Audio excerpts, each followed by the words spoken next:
A worker was engaged for a certain number of days, but he remained absent for some days and was paid rupees 1387. Had he worked all the days, he would have earned 1752.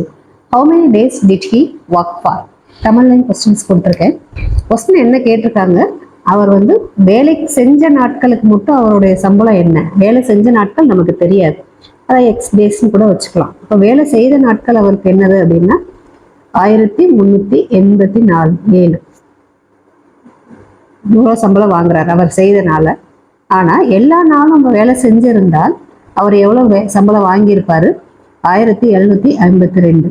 அப்போ மொத்தம் அவர் எவ்வளோ வேலை செஞ்சிருக்கிறாரு, டோட்டலாக அவரோட salary எவ்வளோவா இருக்கும், ஒரு நாளுடைய salary, இது ரெண்டு கால்குலேட் பண்ணோம்னா இது ரெண்டுக்கும் காமன் ஃபேக்டர் எடுக்கணும். அப்போ HCF, அப்போ 1387க்கும் 1752க்கு நமக்கு HCF எடுத்தோம்னா எந்த டேபிளில் இது 73 டேபிளில் மட்டும்தான் இது போகும். இது 19 டைம்ஸ், இது 24 டைம்ஸ்.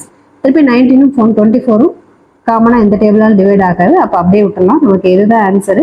HCF தான் நமக்கு என்னது 73.